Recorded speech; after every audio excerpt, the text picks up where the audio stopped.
Hello friend, ସିନ୍ଦୁର ଖେଳ ସିରିଏଲରେ ଆଗାମୀ ଅଧ୍ୟାୟରେ ଆପଣମାନେ ଦେଖିବାକୁ ପାଇବେ। ଆଜି ଥିଲା ଦିବ୍ୟାର ଜନ୍ମଦିନ। ସେ ଜନ୍ମଦିନରେ ସୌଭାଗ୍ୟକୁ କହିଥିଲେ ତମେ ଆଜି ଗୋଟିଏ ଦିନ ପାଇଁ ମୋତେ ସମୟ ଦେବ। ତ ସୌଭାଗ୍ୟ ହଁ କହି ଅଫିସ ଚାଲି ଯାଇଥିଲେ, କିନ୍ତୁ ସୌଭାଗ୍ୟର ଆସିବାରେ ଲେଟ୍ ହେଲା। କ'ଣ ଦିବ୍ୟା ତାକୁ ଗ୍ରହଣ କରିବ କି କରିବନି, ଜାଣିବା ପାଇଁ ଭିଡ଼ିଓଟିକୁ ଶେଷ ପର୍ଯ୍ୟନ୍ତ ଦେଖନ୍ତୁ। ଯଦି ଚ୍ୟାନେଲରେ ନୂଆ ଆସିଛନ୍ତି ଚ୍ୟାନେଲକୁ ସବସ୍କ୍ରାଇବ୍ କରିଦିଅନ୍ତୁ ଓ ପାଖରେ ଥିବା ନୋଟିଫିକେସନ୍ ବେଲ୍କୁ କ୍ଲିକ୍ କରିଦିଅନ୍ତୁ, ଯାହାଫଳରେ ସିନ୍ଦୁର ଖେଳ ସିରିଏଲରେ ଆଗାମୀ ଅଧ୍ୟାୟରେ କ'ଣ ହେବ ଆପଣମାନେ ଜାଣିପାରିବେ ସର୍ବପ୍ରଥମେ। ଦିବ୍ୟାର ଜନ୍ମଦିନ ଥିଲା। ଦିବ୍ୟା କେକ୍ ତିଆରି ସେ ଜନ୍ମଦିନ ଟେବୁଲ ପାଖରେ ସୌଭାଗ୍ୟକୁ ୱେଟ୍ କରି କରି ସେ ସେଠାରେ ଶୋଇଯାଇଛି। ସୌଭାଗ୍ୟ ରାତି 1 ବେଳେ ଆସିଲେ ଅଫିସରୁ।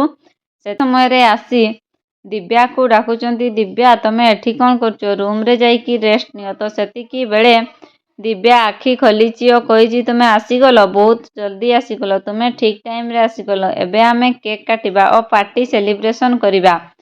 ଏହା ଦେଖି ସୌଭାଗ୍ୟ ପୁରା ଟେନସନ୍ ହେଇଯାଉଛି ଓ ଦିବ୍ୟା ନିଜେ ନିଜେ ହିଁ ସେ କେକ୍କୁ କାଟି ଦେଉଛି। କେକ୍ କାଟିକି ହାପି ବାର୍ଥଡେ ଟୁ ମି ବୋଲି ସେ ନିଜେ ନିଜେ କହୁଛି। ସୌଭାଗ୍ୟ ତାହା ଦେଖୁଛି। ତ ସୌଭାଗ୍ୟ ଯେତେବେଳେ ତାଙ୍କୁ ଅଟକେଇବାକୁ ଚେଷ୍ଟା କଲେ, ଦିବ୍ୟା କହିଲେ ରହିଯାଅ, ଆଉ ବେଶୀ କୁହନି। ତ ସେ ରାଗରେ କାନ୍ଦିକି ନିଜ ରୁମ୍କୁ ଚାଲିଗଲେ। ଏପଟେ ସୌଭାଗ୍ୟ ମଧ୍ୟ ବହୁତ ମନ ଦୁଃଖ କରିଛନ୍ତି ଓ ନିଜେ ବହୁତ ଦୁଃଖରେ କାନ୍ଦୁଛନ୍ତି ସେ ଟେବୁଲ ପାଖରେ ବସିକି। ସେତିକି ସମୟରେ ଆଦ୍ୟାର ମଧ୍ୟ ନିଦ ଭାଙ୍ଗିଯାଇଛି ଓ ସେ ସେଠାକୁ ଆସୁଛି ଓ ସୌଭାଗ୍ୟକୁ ବୁଝଉଛି। କ'ଣ ଦିବ୍ୟା କ'ଣ ସୌଭାଗ୍ୟକୁ କ୍ଷମା କରିଦେବ?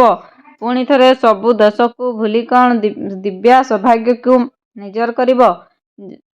ଜାଣିବା ପାଇଁ ମୋ ଚ୍ୟାନେଲ ସହିତ ଯୋଡ଼ି ହୋଇଥାନ୍ତୁ। ଚ୍ୟାନେଲରେ ନୂଆ ଆସିଥିଲେ ଚ୍ୟାନେଲକୁ ସବସ୍କ୍ରାଇବ୍ କରିଦିଅନ୍ତୁ ଓ ପାଖରେ ଥିବା ନୋଟିଫିକେସନ୍ ବେଲ୍କୁ କ୍ଲିକ୍ କରିଦିଅନ୍ତୁ, ଯାହାଫଳରେ ସିନ୍ଦୁର ଖେଳ ସିରିଏଲରେ ଆଗାମୀ ଅଧ୍ୟାୟରେ କ'ଣ ହେବ ଆପଣମାନେ ଜାଣିପାରିବେ ସର୍ବପ୍ରଥମେ।